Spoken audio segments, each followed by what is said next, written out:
ब्रह्मांड ही सब कुछ है। समय, स्पेस और मैटर सब कुछ इसी में समाहित है।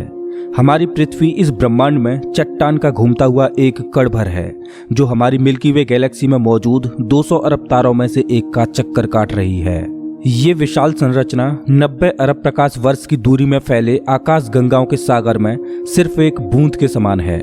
ये हमारा घर है, हमारी पृथ्वी, सुख सुविधाओं से भरपूर एक आरामदायक ग्रह। एक बार रोजमर्रा के कामों को छोड़ आसमान को देखिए, क्या दिखाई देता है।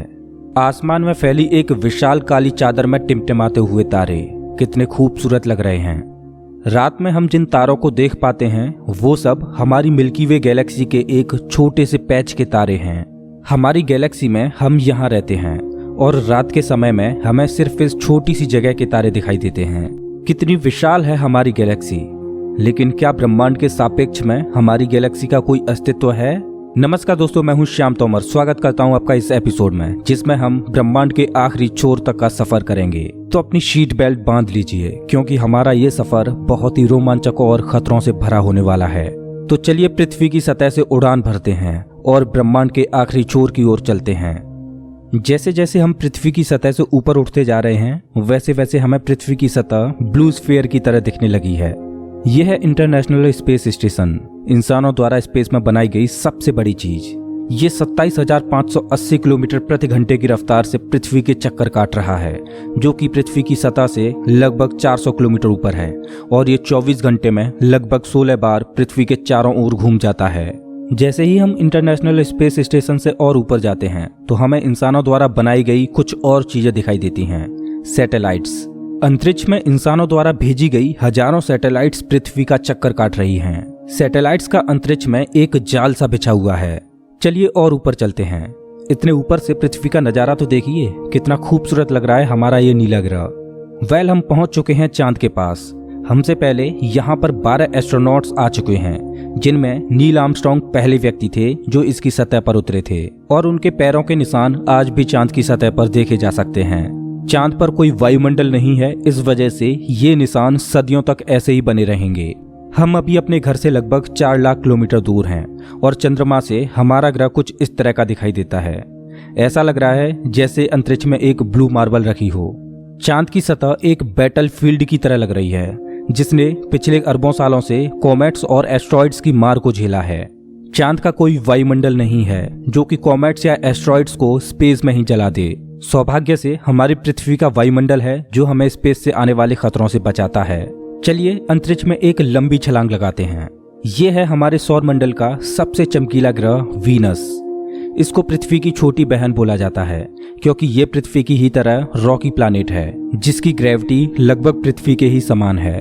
लेकिन ये ग्रह एक नर्क की तरह है, क्योंकि इस पर होती है भयंकर बारिश, पानी की नहीं बल्कि एसिड की। इसके एटमॉस्फेयर में जो बादल दिखाई दे रहे हैं वो सल्फ्यूरिक एसिड के हैं। हमारे सौरमंडल में सिर्फ वीनस ही एकमात्र ऐसा ग्रह है जिस पर सबसे ज्यादा ग्रीन हाउस इफेक्ट होता है। सूर्य की गर्मी इस पर आती तो है, लेकिन वापस नहीं जा पाती, जिस वजह से हीट इसके एटमॉस्फेयर के अंदर ट्रैप होकर रह जाती है। यही कारण है कि शुक्र ग्रह हमारे सौरमंडल का सबसे गर्म ग्रह है, जिसका तापमान 465 डिग्री सेल्सियस है।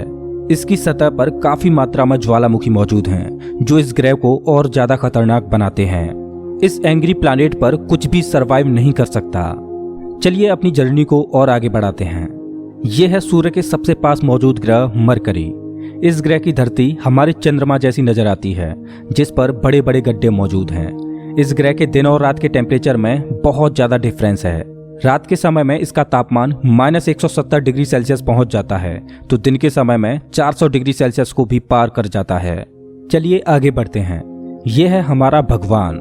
यही है जो अपनी ऊर्जा से पृथ्वी पर जीवन को चला रहा है। अगर ये ना होता तो हम ना होते। पृथ्वी से लगभग 150 मिलियन किलोमीटर दूर मौजूद ये तारा इतना बड़ा है कि इसमें लाखों पृथ्वियां समा जाएं। सूर्य इतना भारी है कि इसकी ग्रेविटी पूरे सोलर सिस्टम को कंट्रोल कर रही है। इससे निकलने वाली लपटें इतनी बड़ी होती हैं कि सूर्य की सतह से हजारों किलोमीटर ऊपर तक चली जाती हैं। चलिए अपनी यात्रा को आगे बढ़ाते हैं। यह है पृथ्वी का सबसे नजदीकी ग्रह मंगल। इसकी धरती लाल है, इस वजह से इसे लाल ग्रह भी बोला जाता है। वैज्ञानिक मंगल ग्रह के बारे में जानने के लिए बड़े ही उत्सुक हैं, क्योंकि वैज्ञानिक कहीं ना कहीं ये अनुमान लगाते हैं कि मंगल ग्रह हमारा पास्ट है। वैज्ञानिक मानते हैं कि अतीत में मंगल की धरती पर जीवन फला फूला होगा। मंगल की धरती पर भी सागर मौजूद थे, नदियां मौजूद थीं, इसका खुद का एक एटमॉस्फेयर था। लेकिन आज ये ग्रह वीरान और बंजर पड़ा है। आज वैज्ञानिक इस ग्रह पर सूक्ष्म रूप में ही सही बैक्टीरिया के रूप में जीवन खोजने में जुटे हैं और वैज्ञानिक इस ग्रह पर भविष्य में बस्तियां बसाने की सोच रहे हैं। अगर हम मंगल पर आए हैं तो हम इसे कैसे मिस कर सकते हैं। यह है ओलंपस मॉन्स, एक प्राचीन ज्वालामुखी। मंगल की धरती पर ज्वालामुखी से बना ये पहाड़ पृथ्वी की सबसे ऊंची चोटी माउंट एवरेस्ट से भी लगभग 3 गुना ऊंचा है और ये हमारे सोलर सिस्टम की सबसे ऊंची चोटी है। अगर मंगल की धरती से हम अपने ग्रह पृथ्वी को देखें तो ये कुछ इस तरह की दिखाई देती है। अब आगे की यात्रा थोड़ी सी डरावनी होने वाली है, क्योंकि अब हम एस्ट्रॉयड बेल्ट में प्रवेश कर रहे हैं, जो कि मंगल और बृहस्पति ग्रह के बीच मौजूद है। इसमें मौजूद हैं बड़ी बड़ी और विशालकाय चट्टानें, जो कि सूर्य के चारों ओर घूम रही हैं। इस एस्ट्रॉयड बेल्ट में इतनी बड़ी बड़ी चट्टानें मौजूद हैं कि अगर ये सब आपस में मर्ज हो जाएं, तो इनसे एक बड़े ग्रह का निर्माण हो सकता है। इस बेल्ट में इतने बड़े बड़े एस्ट्रॉयड्स मौजूद हैं कि इन पर एक बड़ा शहर बसाया जा सके। जैसा कि हम जानते हैं कि 4.5 बिलियन साल पहले हमारे सौर मंडल में ग्रह बने, लेकिन एस्ट्रॉयड बेल्ट में मौजूद ये मलबा जैसा का तैसा रह गया। एस्ट्रॉयड बेल्ट में मौजूद मलबा एक प्लैनेट बन सकता था, लेकिन एक बड़ी शक्ति ने इस मलबे को प्लैनेट नहीं बनने दिया, और वो शक्ति थी जुपिटर। जुपिटर की हाई ग्रेविटी ने एस्ट्रॉयड बेल्ट के एस्ट्रॉयड्स को प्लैनेट नहीं बनने दिया। जुपिटर हमारे सोलर सिस्टम का सबसे बड़ा प्लैनेट है और इसके ढेर सारे चंद्रमा हैं। ये इतना बड़ा है कि हमारे सोलर सिस्टम के अन्य सभी प्लैनेट्स को मिलाकर भी इतना बड़ा ग्रह नहीं बनाया जा सकता। ये है जुपिटर का ग्रेट रेड स्पॉट। ये लाल धब्बा जुपिटर की सतह पर सदियों से चला आ रहा है। ये एक विशाल तूफान है। ये रेड स्पॉट इतना बड़ा है कि इसमें 3 पृथ्वियां आ जाएं। जुपिटर एक गैसीय प्लैनेट है, इस वजह से इसकी सतह पृथ्वी की तरह ठोस नहीं है। अगर आप जुपिटर की सतह पर उतरे तो आप इसकी सतह पर खड़े नहीं हो सकते, बल्कि सीधे इसके अंदर चले जाओगे। जुपिटर जितना वायलेंट और विनाशकारी है, वहीं इसके चंद्रमा जीवन के पनपने के लिए आइडियल साबित होते हैं। जुपिटर के दर्जनों चंद्रमाओं में से एक है यूरोपा, जो कि पूरी तरह बर्फ की मोटी चादर से ढका हुआ है। वैज्ञानिक मानते हैं कि यूरोपा की सतह पर जमी हुई बर्फ के नीचे पानी तरल रूप में मौजूद है। इस पर पानी का तरल रूप में होना जीवन के होने की संभावनाओं को बढ़ा देता है। हमारे सोलर सिस्टम में बृहस्पति ग्रह के चंद्रमा यूरोपा पर वैज्ञानिक जीवन होने की प्रबल संभावनाएं जताते हैं। हमारा अगला पड़ाव है हमारे सौर मंडल का सबसे खूबसूरत प्लैनेट सैटर्न। शनि ग्रह के छल्ले इसकी सुंदरता में 4 चांद लगाते हैं, जो कि इसकी सतह से लाखों किलोमीटर ऊपर तक फैले हैं। शनि ग्रह को अपने सोलर सिस्टम का ताज माना जाता है। ये है शनि ग्रह का एक चंद्रमा टाइटन। इसका खुद का एक एटमॉस्फेयर है, इस पर हवा है, बारिश होती है, यहाँ तक कि इस पर ऋतुएं भी बदलती हैं। इस पर नदियाँ और सागर मौजूद हैं। ये चंद्रमा देखने में लगभग पृथ्वी की ही तरह है, लेकिन इस पर जो नदियाँ और सागर हैं वो पानी के नहीं बल्कि लिक्विड नेचुरल गैस के हैं। अगर हम किसी भी तरह इस नेचुरल गैस को पृथ्वी पर ला पाएं तो ये इतनी ज्यादा है कि हजारों सालों तक ये हमारे शहरों को रोशन कर सकती है। वैज्ञानिक अनुमान लगाते हैं कि अरबों साल बाद जब सूर्य गर्माने लगेगा और एक रेड जाइंट बन जाएगा, तब टाइटन हैबिटेबल जोन में होगा। उस समय टाइटन पर पृथ्वी जैसी परिस्थितियां मौजूद होंगी। इस वजह से वैज्ञानिक टाइटन को भविष्य की पृथ्वी मानते हैं। अभी हम अपने घर से इतने दूर आ चुके हैं कि यहाँ से हमारी पृथ्वी एक डॉट की तरह दिखाई देती है। अब जैसे जैसे हम अंतरिक्ष की गहराई में और आगे बढ़ते जाएंगे, वैसे वैसे पृथ्वी हमारी आंखों से ओझल होती जाएगी। हमारा अगला पड़ाव है यूरेनस। प्राचीन समय में यूरेनस और नेपच्यून के बारे में कोई भी जानकारी नहीं थी, जब तक कि टेलीस्कोप का आविष्कार नहीं हुआ। हमारी सौर व्यवस्था का सबसे आखिरी प्लैनेट है नेपच्यून। हमारा सोलर सिस्टम बहुत बहुत बड़ा है, लेकिन नेपच्यून के बाद भी हमारा सोलर सिस्टम खत्म नहीं हो जाता। अपने सोलर सिस्टम की गहराई में हम आगे बढ़ते हैं तो हम पहुंच जाते हैं कुइपर बेल्ट में, जो पिछली एस्ट्रॉयड बेल्ट से 20 गुना चौड़ी और 200 गुना ज्यादा फैली है। ग्रहों की लिस्ट से बेदखल किया जाने वाला प्लूटो भी इसी कुइपर बेल्ट का सदस्य है। कुइपर बेल्ट में एस्ट्रॉयड बेल्ट से भी ज्यादा बड़े बड़े ऑब्जेक्ट्स मौजूद हैं, जिनकी खुद की ग्रेविटी की वजह से इनके चंद्रमा भी हैं। चलिए कुइपर बेल्ट को पार करके आगे चलते हैं। हमारी पृथ्वी से 13 बिलियन किलोमीटर दूर ये है सूर्य से सबसे दूर मौजूद ऑब्जेक्ट सेडना। ये एक बौना ग्रह है जो एक ऐसा स्पेस ऑब्जेक्ट है जो सबसे दूर सूर्य की परिक्रमा कर रहा है। इसकी खोज 2003 में हुई थी। ये सूर्य की एक परिक्रमा 10,000 सालों में पूरी कर पाता है। चलिए अब अपने सोलर सिस्टम से बाहर का रुख करते हैं। अभी हम इंटरस्टेलर स्पेस में प्रवेश कर चुके हैं। देखिए अंतरिक्ष की गहराई में ये क्या ट्रेवल कर रहा है। ओह, ये तो वॉयेजर 1 स्पेसक्राफ्ट है। यही तो इकलौता स्पेसक्राफ्ट है जो कि इंसानों द्वारा बनाई गई सबसे दूर मौजूद चीज है। ये पृथ्वी से अब तक 19 अरब किलोमीटर दूर जा चुका है। इस स्पेसक्राफ्ट ने अंतरिक्ष के काफी सवालों से पर्दा उठाया है। ये बंदूक से निकली बुलेट से भी 20 गुना तेज ट्रेवल कर रहा है। चलिए अपनी यात्रा को और आगे बढ़ाते हैं। अभी हम अपने सोलर सिस्टम की हदों से इतने दूर आ चुके हैं कि यहाँ से हमारा सूर्य एक आम तारे की तरह दिखाई दे रहा है, लेकिन इतनी दूर से भी इसकी ग्रेविटी को महसूस किया जा सकता है, क्योंकि अरबों की संख्या में यहाँ पर कॉमेट्स को देखा जा सकता है जो सूर्य की ग्रेविटी से बंधे हुए हैं। इन कॉमेट्स में इतना ज्यादा पानी है कि अगर ये सब इकट्ठे हो जाएं, तो ये पृथ्वी से भी ज्यादा बड़े और गहरे सागरों को भर दें। वैज्ञानिक मानते हैं कि पृथ्वी पर ज्यादातर पानी कॉमेट्स के द्वारा ही आया है। पेंसपर्मिया थ्योरी के अनुसार पृथ्वी पर जीवन कॉमेट्स के द्वारा ही धरती पर आया। अंतरिक्ष में तैर रही इन छोटी छोटी बर्फीली चट्टानों में जीवन सूक्ष्म रूप में बैक्टीरिया की फॉर्म में मौजूद हो सकता है। कॉमेट्स का एक विशाल बादल हमारे सौर मंडल को घेरे हुए है, जिसे ऑर्ट क्लाउड बोला जाता है। ऐसा माना जाता है कि ये ऑर्ट क्लाउड हमारे सौर मंडल की ग्रेविटी की आखिरी सीमाओं पर है।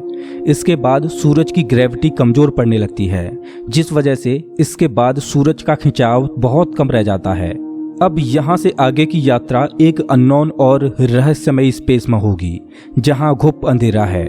यहाँ इतना अंधेरा है कि हम अपनी आंखों से भी कुछ भी नहीं देख पाएंगे। यहाँ देखने के लिए हमें इंफ्रारेड विजन की जरूरत पड़ेगी। हम अपनी पृथ्वी से बहुत बहुत बहुत दूर आ चुके हैं, लेकिन ब्रह्मांड के सापेक्ष में ये हमारा एक मामूली सा स्टेप है। यहाँ से हमें चारों ओर अरबों तारे दिखाई दे रहे हैं, लेकिन अभी हम सबसे नजदीकी तारामंडल की ओर बढ़ रहे हैं। ये है हमारा पड़ोसी सोलर सिस्टम। ये हमसे इतना दूर है कि हमारे सूर्य के प्रकाश को इस तारामंडल तक पहुंचने में 4.3 सालों का वक्त लगता है। इस तारामंडल का नाम है अल्फा सेंटोरी। इस तारामंडल में 3 तारों का समूह है, जिनमें अल्फा सेंटोरी ए और अल्फा सेंटोरी बी तारे आपस में बाइनरी स्टार सिस्टम के तहत जुड़े हुए हैं। इस तारामंडल में प्रॉक्सिमा सेंटोरी बी नामक ग्रह मौजूद है, जो पृथ्वी की ही तरह हैबिटेबल जोन में है और इस ग्रह पर एलियन लाइफ मौजूद हो सकती है। चलिए अपनी यात्रा को आगे बढ़ाते हैं। पृथ्वी से हम 10 प्रकाश वर्ष दूर आ चुके हैं और हमारे सामने ये एक बेबी स्टार है, जिसने अभी अपना जीवन शुरू ही किया है और इस तारामंडल में अभी ग्रहों का जन्म होना बाकी है।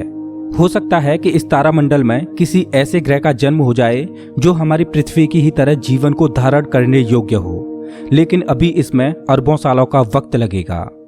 अपनी यात्रा को आगे बढ़ाते हैं। अभी हम पृथ्वी से 20 प्रकाश वर्ष दूर आ चुके हैं और अभी हम ऐसे तारामंडल से होकर गुजर रहे हैं जिसका जन्म हमारे सोलर सिस्टम के साथ ही हुआ था। इस तारे का नाम है ग्लीस 581 और इसकी सबसे बड़ी खास बात यह है कि इस तारे का चक्कर लगा रहा है एक ऐसा ग्रह जो हमारी पृथ्वी से बिल्कुल मेल खाता है और इस ग्रह पर एलियन सिविलाइजेशन होने की प्रबल संभावना है। वैसे तो हमारी मिल्की वे गैलेक्सी में अरबों तारे हैं, जिनकी यात्रा करना तो दूर, उनको पूरे जीवन काल में गिनना भी संभव नहीं है। तो चलिए अपनी यात्रा को आगे बढ़ाते हुए मिल्की वे गैलेक्सी से बाहर निकलते हैं। ये है हमारी मिल्की वे गैलेक्सी, जो अरबों तारों का घर है, जिनमें से हमारा सूर्य भी एक है। ये गैलेक्सी इतनी विशाल है कि अगर इसके एक छोर से प्रकाश ट्रेवल करे तो लाइट को भी इसके एक छोर से दूसरे छोर तक पहुंचने में 1,05,700 सालों का समय लगेगा। लेकिन ब्रह्मांड में मौजूद बड़ी बड़ी विशालकाय गैलेक्सियों के सामने हमारी गैलेक्सी कुछ भी नहीं। यूनिवर्स में मिल्की वे से भी कई गुना बड़ी गैलेक्सियां मौजूद हैं। तो चलिए अपने सोलर सिस्टम और अपनी गैलेक्सी को पीछे छोड़ते हुए इंटर गैलेक्टिक स्पेस में प्रवेश करते हैं। इंटर गैलेक्टिक स्पेस में प्रवेश करके हमें दूर दूर तक अरबों गैलेक्सियां दिखाई दे रही हैं, लेकिन ये सभी गैलेक्सियां झुंड में हैं और ये है हमारी गैलेक्सियों का झुंड, जिसमें हमारी गैलेक्सी मिल्की वे और अन्य पड़ोसी गैलेक्सियां मौजूद हैं। गैलेक्सियों के इस छोटे से झुंड को लोकल ग्रुप बोला जाता है। गैलेक्सियों का ये लोकल ग्रुप 10 मिलियन प्रकाश वर्ष में फैला हुआ है। जैसे जैसे हम अपनी यात्रा को आगे बढ़ाते जा रहे हैं वैसे वैसे हमें अन्य गैलेक्सियों के झुंड दिखाई देते जा रहे हैं और उनमें भी हमारे लोकल ग्रुप की तरह गैलेक्सियां मौजूद हैं। गैलेक्सियों के कई लोकल ग्रुप्स को मिलाकर एक सुपर क्लस्टर बनता है। अभी हमारे सामने जो मौजूद है वो है वर्गो सुपर क्लस्टर। इसी वर्गो सुपर क्लस्टर में हमारी गैलेक्सियों का लोकल ग्रुप भी शामिल है और हमारी गैलेक्सियों का लोकल ग्रुप इस छोटे से पैच में है। अभी हम अपने घर से इतने दूर आ चुके हैं कि यहाँ से हम अपने सूर्य को तो छोड़ो, यहाँ तक कि अपनी गैलेक्सी को भी छोड़ो, हमारी गैलेक्सियों का लोकल ग्रुप ही एक छोटे से पैच के समान दिखाई दे रहा है। कितना विशाल है ना वर्गो सुपर क्लस्टर। इस वर्गो सुपर क्लस्टर में 100 से ज्यादा गैलेक्सियों के लोकल ग्रुप शामिल हैं और ये 110 मिलियन प्रकाश वर्ष में फैला हुआ है। चलिए अपनी यात्रा को और आगे बढ़ाते हैं। अरे ये क्या, जैसे जैसे हम आगे बढ़ते जा रहे हैं वैसे वैसे हमें वर्गो सुपर क्लस्टर जैसे अनगिनत सुपर क्लस्टर्स दिखाई दे रहे हैं। इस सुपर क्लस्टर्स के समूह को नाम दिया गया है लेनिया सुपर क्लस्टर और हमारा वर्गो सुपर क्लस्टर यहाँ पर है एक छोटे से पैच के समान, जिसमें हमारी गैलेक्सियों का लोकल ग्रुप एक डॉट की तरह भी दिखाई नहीं दे रहा। ये लेनिया सुपर क्लस्टर 520 मिलियन प्रकाश वर्ष में फैला हुआ है, जिसमें लाखों वर्गो सुपर क्लस्टर्स जैसे सुपर क्लस्टर्स मौजूद हैं। चलिए अपनी यात्रा को और आगे बढ़ाते हैं। जैसे जैसे हम आगे बढ़ते जा रहे हैं वैसे वैसे लेनिया सुपर क्लस्टर भी छोटा होता जा रहा है और इतनी दूर से देखने पर लेनिया सुपर क्लस्टर भी एक छोटे से पैच की तरह दिखाई दे रहा है। ओह माय गॉड, मेरा तो दिमाग ही घूम गया। खैर अपनी यात्रा को और आगे बढ़ाते हैं। यह है हमारा ऑब्जर्वेबल यूनिवर्स, जिसमें हमारा लेनिया सुपर क्लस्टर एक छोटे से डॉट की तरह मौजूद है। लेकिन क्या यही हमारी यात्रा खत्म हो जाती है? क्या इतना ही बड़ा है ब्रह्मांड? वेल, जैसा कि मैंने अभी बोला, ये है ऑब्जर्वेबल यूनिवर्स यानी ज्ञात ब्रह्मांड। ब्रह्मांड के बारे में हम जो भी जानते हैं वो केवल यहीं तक जानते हैं। हो सकता है कि ब्रह्मांड का विस्तार आगे भी हो जो अनंत तक चलता जा रहा हो, लेकिन वहां से हम तक कोई प्रकाश ही नहीं पहुंच पा रहा हो जिससे हमें ऑब्जर्वेबल यूनिवर्स के बाहर का भी पता चल सके। वैज्ञानिक ये भी अनुमान लगाते हैं कि हो सकता है कि हमारे यूनिवर्स जैसे असंख्य यूनिवर्स और मौजूद हो सकते हैं जिनमें हमारा ये ब्रह्मांड एक विशाल सागर में एक छोटी सी बूंद के समान हो। खैर, मल्टीवर्स यानी एक से ज्यादा ब्रह्मांडों का अस्तित्व है कि नहीं ये कोई नहीं जानता और ना ही हमारे पास मल्टीवर्स यानी महाब्रह्मांड के कोई सबूत हैं। लेकिन ये तो तय है कि ऑब्जर्वेबल यूनिवर्स ही ब्रह्मांड का अंत नहीं हो सकता। इसके बाहर भी कुछ न कुछ मौजूद है जिसका हमें कोई भी ज्ञान नहीं। लेकिन वो क्या हो सकता है? हो सकता है कि हमारा ऑब्जर्वेबल यूनिवर्स भी महाब्रह्मांड में एक छोटे से पैच के समान हो। वेल दोस्तों, आपकी ब्रह्मांड के आखिरी छोर तक की यात्रा कैसी रही प्लीज कमेंट बॉक्स में जरूर बताएं। अगर आपको ये वीडियो पसंद आया हो तो इसे लाइक करें और ऐसे ही मजेदार वीडियोज के लिए चैनल को सब्सक्राइब करें, साथ ही बेल आइकॉन दबाएं।